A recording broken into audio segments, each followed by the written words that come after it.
Hello and welcome to Prepdog. This video is all about the current features of Prepdog.com. I say current because Prepdog is constantly evolving with teacher input. Once you have typed in your username and password, the page will change to the main menu. Your menu may have one or two additional buttons if you are taking one of our professional development or continuing ed courses.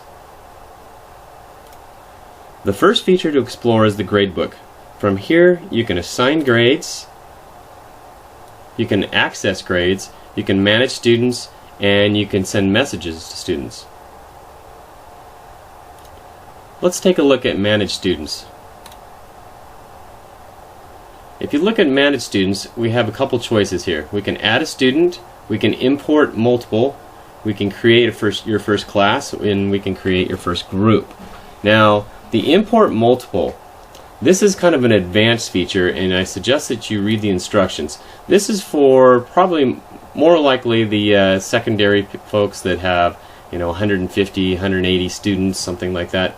This, if you're not familiar with spreadsheets, Excel, those kind of things, then this is going to be difficult.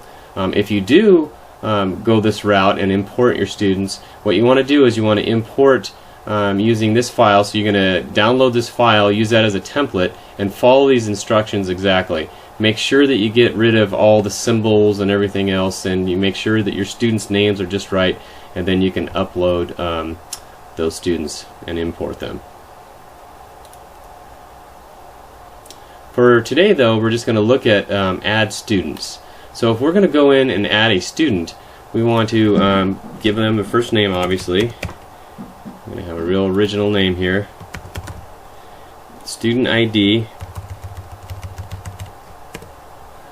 And an email address. Now the email address function we've disabled, but you still need to enter this to make the student unique. We disabled it because we found that students would go in and they would change their email address, and then they would change a bunch of other things, and what was happening is the email address is just for in case the student loses their password, and it has an automatic function where it will email their password. But what we found is that the students were losing their emails, they were creating fake emails and everything else, so it was a mess. So we just leave it up to the teacher. So we're just going to create a fake email. A lot of times if you put, and remember there are literally thousands and thousands of students out there, so if you put something unique in here, let's say demo school, and you might want to put your school and maybe even your state or something like that to keep it unique, and then just put edu or something similar there, something that's not going to exist. Okay, so it's just a dummy account.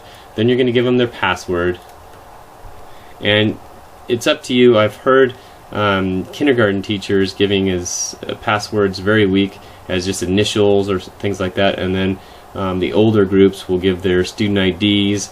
It's whatever you want to do. You're going to put in their password. I'm going to change this, of course, after I'm finished here, so if everybody doesn't get on this account. So now I've created this new user. I'm not going to notify the user because the email really doesn't exist. So I create the new account, and now I have a student. So I've got my first student, and now I'm going to go in. I'm going to create my first class.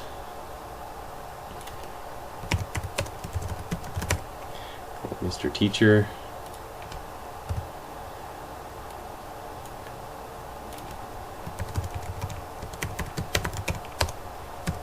You can write your description, anything you want in here. And then for this class I only have one, but I'm going to say, hey, I want John Doe in my class, and I'm going to save it. Now I can do the same thing with groups, but I only have one student, so I really can't create a group, but it's the same principle. Is you put the group name in there, and the idea is maybe you have a reading group, a math group, maybe you have a high and a low group. Then you're going to select those, and then you can show, maybe I'll put a group in here just so it shows up in the access gradebook part of there. So I'm just going to call this blue group. There's only going to be John Doe in it though.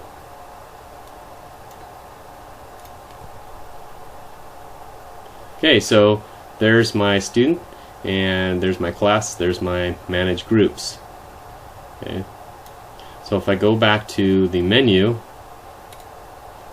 and I'm going to take a look at Access Grades.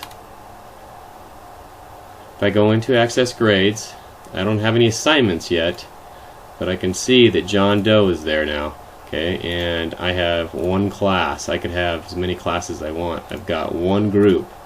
Okay, so nothing's going to show up until I actually assign something.